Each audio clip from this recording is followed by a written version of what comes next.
A dziś zapraszam do zabawy farbami najmłodszych. Przygotowałam bardzo prosty projekt, który na pewno się uda.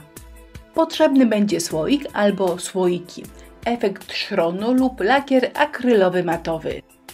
W tym filmie użyłam lakieru, ale jeżeli macie szron, to on także będzie przepięknie wyglądał. Szkło trzeba cieniuteńko pokryć lakierem. Ja właściwie tylko jeden raz zamoczyłam gąbkę, a potem stukając obmalowałam cały słoik.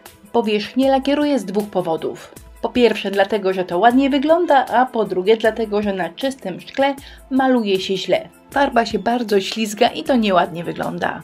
Po wyschnięciu lakieru możemy zacząć malowanie. Do malowania tulipanów przydadzą się patyczki higieniczne oraz oczywiście farby. Na początek czerwony i różowy, chociaż jeżeli nie macie różowego, to możecie pomieszać czerwony i biały. No a teraz zacznie się troszkę trudniejsze malowanie. Trzeba namalować kwiatka, no i dobrze by było, gdyby choć trochę przypominał tulipana. I to okazuje się wcale nie jest trudne, bo wystarczy, jak ten kwiatek będzie tak troszkę wyciągnięty do góry. Czyli malujemy taki stojący prostokąt z troszkę zaokrąglonymi brzegami. To już całkiem nieźle wygląda i okazuje się, że wygląda jak tulipan. Dwa patyczki, jeden do czerwonego, drugi do różowego. Jak widzicie, kwiatki robię w dwóch etapach. Nakładam na siebie dwie plamy, pierwszą czerwoną, a drugą różową.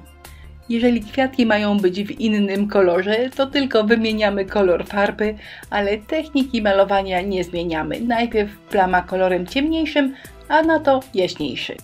Płatki gotowe, teraz namalujemy łodyżki, a na końcu listki. Zachęcam, aby niczego nie malować jedną farbą. Pomieszanie dwóch albo trzech farb wygląda fantastycznie, wygląda malarsko i nasze dzieło jest po prostu piękniejsze. Nawet po wyschnięciu możemy dołożyć troszkę drugiego koloru. Zobaczcie, od razu lepiej. Suszę kwiatki, suszę łodyżki i dopiero wtedy zaczynam malować listki. Ponieważ teraz jeżeli mam ochotę, to moje listki mogą zachodzić na przykład na kwiatki albo na łodyżki.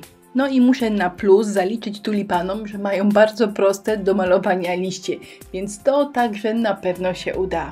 Zwróćcie uwagę, że listki także maluję kilkoma kolorami. Zielony to oczywiście podstawa. I gdy mamy już gotowy zielony listek, dokładam czasami troszkę białego, a czasami brązowego.